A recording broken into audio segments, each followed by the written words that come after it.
కాంగ్రెస్ సర్కార్ను నడిపిస్తున్న సీఎం రేవంత్ రెడ్డి ఏ పార్టీలు ఉన్నాడో ఎరికేనా? ఎందుకు తెలియదు? కాంగ్రెస్ సర్కార్ను నడిపే సీఎం కాంగ్రెస్ పార్టీలోనే ఉంటాడు. అదేం ప్రశ్న భార్గవి అనే కదా మీరు అంటున్నది. మీరే కాదు, తెలంగాణ జనమంతా రేవంత్ రెడ్డి సారు కాంగ్రెస్ పార్టీలోనే ఉన్నాడని అనుకుంటున్నాం. కానీ లేడట, వేరే పార్టీలో ఎన్నడో షేరికైందట. ఆ ముచ్చట నీకెవరు చెప్పిండ్రు అంటే ఇగో ఈ మాజీ కాంగ్రెస్ పార్టీ లీడరు తాజా బీఆర్ఎస్ పార్టీ ప్రధాన కార్యదర్శి చెప్తున్నాడు. నూనె కాంగ్రెస్ పార్టీ ఎప్పుడేమైందో తెలియదు, కొసెల్లి ఈయన ఉంటా అని చెప్పి అనుకుంటుండు నేను కొసెల్లి దాకా ఉంటా అని చెప్పని. కానీ అధిష్టానం గమనిస్తుంది ఈయన ఇప్పుడే పోయేదైతే బీజేపీ దానిలో చేరిండు. ఎందుకు నడమ ఉన్నాడుగా చంద్రబాబు నాయుడు గారు, నడమ రాయబారి వారది ఉన్నాడు. ఈయనకున్న ఎన్డీఏ ప్రభుత్వం మధ్య బీజేపీ మధ్య ఏదైతుందో వారది చంద్రబాబు నాయుడు ఉన్నాడు. ఈయన అనుకుంటున్నాడు చంద్రబాబు నాయుడు కాపాడతానని చెప్పాను. కాంగ్రెస్ పార్టీ అధిష్టానం ఇవాళ నిర్వీర్యం నిశ్చితమైనట్టు కనబడుతుంది. మరి ఇన్ని కుట్రలు కుతంత్రాలు చేస్తున్నా గానీ మరి ఎందుకు సైలెంట్ ఉంటుందో అర్థం కావటం లేదని చెప్పండి. ఓరిని కథకున వారెత్తు సీఎం రేవంత్ రెడ్డి సారు కాంగ్రెస్ పార్టీలోనే ఉన్నాడు కావచ్చు అనుకున్నాం గానీ బీజేపీ పార్టీ కండువా ఎన్నడో కప్పుకున్నాడట. అంటే తెలంగాణలో బీజేపీ పార్టీ అయినా కాంగ్రెస్ సర్కార్కు సీఎంగా పని చేసుడంటే ప్రపంచంలో ఎక్కడ ఇసొంటి పరిశాన్ ఉండదు కావచ్చు. మందికి తెలియదు కానీ నాకు ఎన్నడో తెలుసు రేవంత్ రెడ్డి బీజేపీ పార్టీలో చేరికైండట. అటు బీజేపీకి ఇటు రేవంత్ రెడ్డికి నడుమిట్లా నారదముని తీరుగా చంద్రాల సారు అటు ముచ్చట్లు ఇటు ముచ్చట్లు అటు చెప్తున్నాడట. వారధి తానే రేవంత్ రెడ్డిని బీజేపీకి దగ్గర చేస్తున్నాడట. అందుకే ఎన్ని రోజులున్నా తెలంగాణ కాంగ్రెస్ అనే పడవను నిండా ముంచి రేవంత్ రెడ్డి ఒక్కడు బయట వాడు పక్కా అన్నట్టు చెప్తున్నాడు. ఈ ముచ్చట్లన్నీ ఢిల్లీ పెద్దలకు అస్సలు తెలుస్తలేదట. ఢిల్లీని మేనేజ్ చేసేట్లా రేవంత్ రెడ్డికి బాబు మస్తు సాయం చేస్తున్నాడట.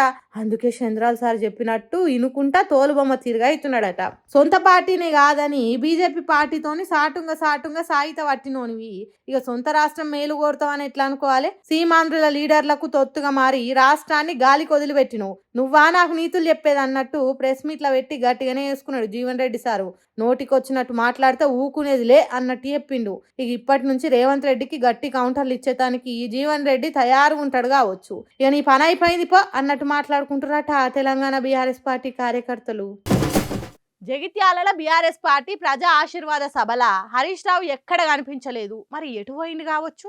బీఆర్ఎస్ పార్టీలో ఓగలకు ఇంగోగలకు పడతలేదా? బీఆర్ఎస్ పార్టీ హరీష్ రావును దూరం పెట్టిందా, లేకుంటే హరీష్ రావే బీఆర్ఎస్ పార్టీకి దూరం అవుతున్నాడా? ఇంతకు హరీష్ రావు ఇంత పెద్ద సభ నడుస్తుండగా ఢిల్లీకి ఎందుకు పోయినట్టు? బీఆర్ఎస్ పార్టీలో ఏం జరుగుతున్నది? నిప్పులైందే పొగరాదు కదా అని ఎట్లా పడితే అట్లా పుకార్లు ఉట్టించి వార్తలు రాస్తున్నారు. మరి ఇంతకు అసలు ముచ్చట ఏంటిది? ఎందుకు హరీష్ రావు ఢిల్లీకి పోయిండని మొత్తం ముచ్చట్లు చెప్పుకుందాం పా.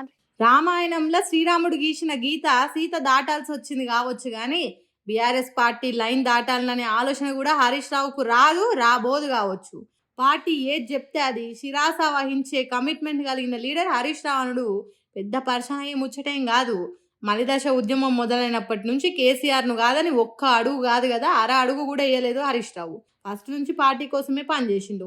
కేసీఆర్ ఏ పని చెప్తే దాన్ని అనుకున్న దానికంటే జరంత ఎక్కువ ఫలితాలు వచ్చేటట్టు చేసిండు.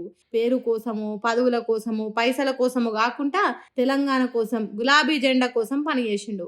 అందుకే జగిత్యాలలో పెద్ద సభ సక్సెస్ కోసం ఏర్పాట్లను ఆఖరి దాకా తానే చూసుకున్నా. తెలంగాణ గుండెకాయ సొంటి కాళేశ్వరం కేసు కొద్దిగా అటు ఇటు అవుతుంది కావచ్చు కాబట్టి ఢిల్లీకి పోయి లాయర్లను కలవాలి, తర్వాత ఏం చేయాలనో వాళ్ళతో మాట్లాడాలి అని కేసీఆర్ చెప్పుడుతోని ఎందుకు ఏమిటి పోను రాను అని ఏం మాట్లాడకుండా ఢిల్లీ విమానం ఎక్కెళ్ళిపోయిండు. అది హరీష్ రావు పార్టీ కోసం పనిచేసే పద్ధతి. అది గులాబీ జెండాను గుండెలకు అద్దుకునే హరీష్ రావు గుణము. ఆ ముచ్చట హరీష్ రావు ఎన్నోసార్లు చెప్పిండు. గుండె ఆగేదాకా గులాబీ జెండా నిడవా అని ఎన్నో ప్రెస్ మీట్లు పెట్టి చెప్పిండు. ఆయన మంది చెడిపోతే మనం బాగుపడ్డామని చూసేటోళ్ళు హరీష్ రావు మీద తప్పుడు ప్రచారాలు చేసిండ్రు.